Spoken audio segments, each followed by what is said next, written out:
ముందుగా ఎంఎస్ టీవీకి స్వాగతం. రెండు తెలుగు రాష్ట్రాల ప్రజలకు నమస్కారాలు.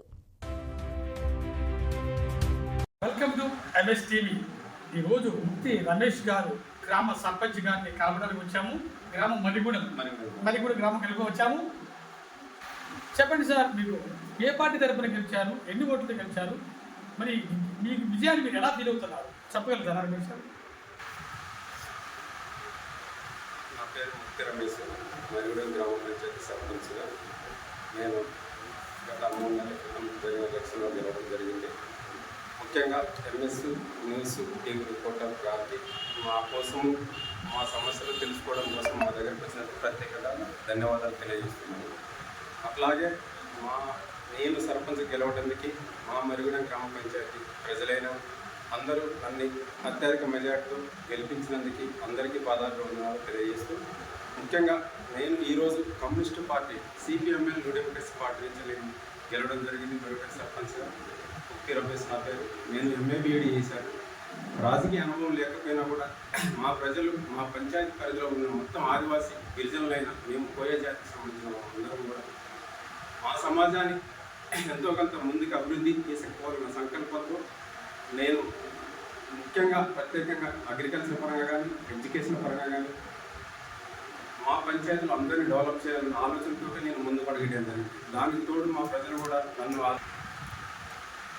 నేను ఈ మలిగూడెం పంచాయతీలో అభివృద్ధి చేయాలనుకుంటున్న పనులు ఏమిటంటే, ఖచ్చితంగా మా పంచాయతీ నుంచి అందరినీ విద్యావంతులు చేసి గవర్నమెంట్ పరంగా కానీ లేదా మంచి నాలెడ్జ్ తోటి అగ్రికల్చర్ రకరకాల పంటలు పండించుకోవడం కోసం నేను నా వంతు కృషి చేయాలనుకుంటున్నాను.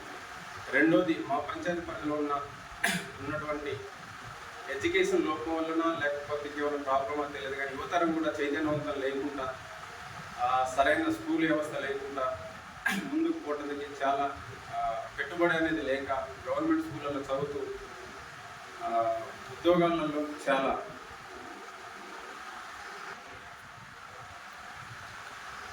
డిగ్రీలు చదివి కూడా ఎకనామికల్ ప్రాబ్లం వల్ల ఉద్యోగం కోసం ప్రయత్నం చేస్తూ విఫలమవుతున్న మా ప్రజల్ని అందరినీ చైతన్యం చేస్తూ మా పంచాయతీ ఆఫీసులో ఒక లైబ్రరీ అనేది ఏర్పాటు చేయడం కూడా జరిగింది.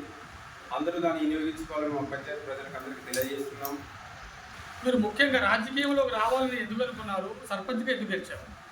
ముఖ్యంగా రాజకీయాలకు రావడానికి ప్రధాన కారణం ఏంటంటే, మా ప్రజల్ని చైతన్యవంతం చేయాలి, ఎడ్యుకేషన్ పరంగా, విద్య పరంగా, అట్లనే అగ్రికల్చర్ పరంగా అభివృద్ధి సాధించాలని చెప్పేసి ఈ రాజకీయాల్లోకి నేను ఎంచుకోవడం జరిగింది. నీతి నిజాయితీతోటి జనాలకు అందరికీ ఒక న్యాయం చేయాలి, ప్రభుత్వం నుంచి వచ్చే సంక్షేమ పథకాలు కానీ అన్నింటినీ సక్రమంగా అవినీతి లేకుండా అందరికీ అందే విధంగా చేయాలన్న ఆలోచనతో నేను ఈ కమ్యూనిస్టు పార్టీని చూసిన. కమ్యూనిస్టు పార్టీ సిద్ధాంతాలు అంటేనే నీతి నిజాయితీగా పనిచేసే సిద్ధాంతం అనేది మీ అందరికీ తెలిసిన విషయమే.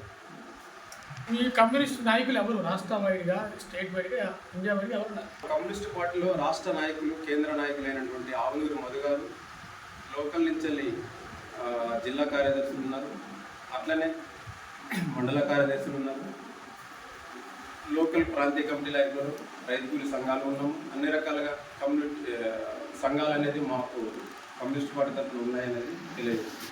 మెయిన్ మీ సిపిఎం పార్టీ సిద్ధాంతాలు ఏంటి, మేనిఫెస్టో ఏంటి? ముఖ్యంగా మా కమ్యూనిస్ట్ పార్టీ సిద్ధాంతాలు ఏంటి అనేది ఎంఎస్ న్యూస్ గారు అడగడం జరిగింది. దాంట్లో మా కమ్యూనిస్ట్ పార్టీ అనేది కేవలం ప్రజల అవసరాల నిమిత్తము, సంక్షేమం కోసం ప్రజల్లో నుంచి పుట్టుకొచ్చిన పార్టీ మా కమ్యూనిస్ట్ పార్టీ. మా సిద్ధాంతాలు ఎలా ఉంటాయంటే, భూస్వాములకి వ్యతిరేకంగా ప్రతి పల్లెవాడికి, ప్రతి పేదవాడికి సంక్షేమ పథకాలు అనేది కాకుండా అందరికీ న్యాయం చేయాలనే ఉద్దేశంతో మేము రాజకీయ అధికారం కోసం కాదు మేము వచ్చింది. ఈ కమ్యూనిస్ట్ పార్టీ సిద్ధాంతాలు కేవలం కూడా ప్రతి పేదవాళ్ళకి అన్యాయం జరగకుండా న్యాయం జరగడం కోసము, ఎక్కడ సమస్య ఉంటే అక్కడ సమస్య దగ్గరికి వెళ్ళి మేము మాట్లాడడం అనేది జరుగుతుంది. కాంగ్రెస్ 6 గ్యారంటీ ప్రకటించింది కదా, మీ గ్రామానికి ఏమైనా అందినాయానికి ఏమైనా అందాల్సి ఉందా? ప్రస్తుతం ఉన్న కాంగ్రెస్ గవర్నమెంట్ తరఫున మాకు ఒక 33 ఇల్లు ఇందిరమ్మ ఇల్లులో రావడం జరిగింది. అట్లాగే 6 గ్యారంటీలో భాగంగా అట్లాగే సన్నబియ్య కార్యక్రమం కూడా మా ప్రజలకు అందుతుంది. మరియు ఉచిత బస్ సౌకర్యం కూడా మాకు అద్భుతంగానే అనిపించింది. కాకపోతే కాంగ్రెస్ గవర్నమెంట్ పెట్టిన మేనిఫెస్టోలలో మేము రైతులుగా మా కష్టాలలో మాకు రైతు భరోసా అనేది ఇస్తానని చెప్పారు. దాంట్లో కొంత లోపం అనేది కనిపిస్తుంది అనేది మాకు అనిపిస్తుంది. మిగతా విషయాలలో అన్నీ బాగానే ఉంది గవర్నమెంట్ విషయంలో. అది ఏ ప్రాబ్లం అనేది మాకు తెలియదు. ఆ రైతు భరోసా అనే సమస్యను కూడా వీలైన త్వరగా పరిష్కరిస్తే మేము కూడా చాలా సంతోషం అనేది తెలియజేస్తున్నాం.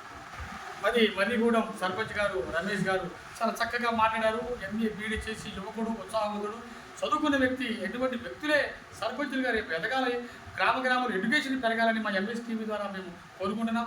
మరి ఇది ఆదర్శ గ్రామంగా మార్చాలని కూడా మిమ్మల్ని కోరుతున్నాం sir. Thank you sir, thank you very much. MS TV, ప్రతి చోట ప్రజల మాట.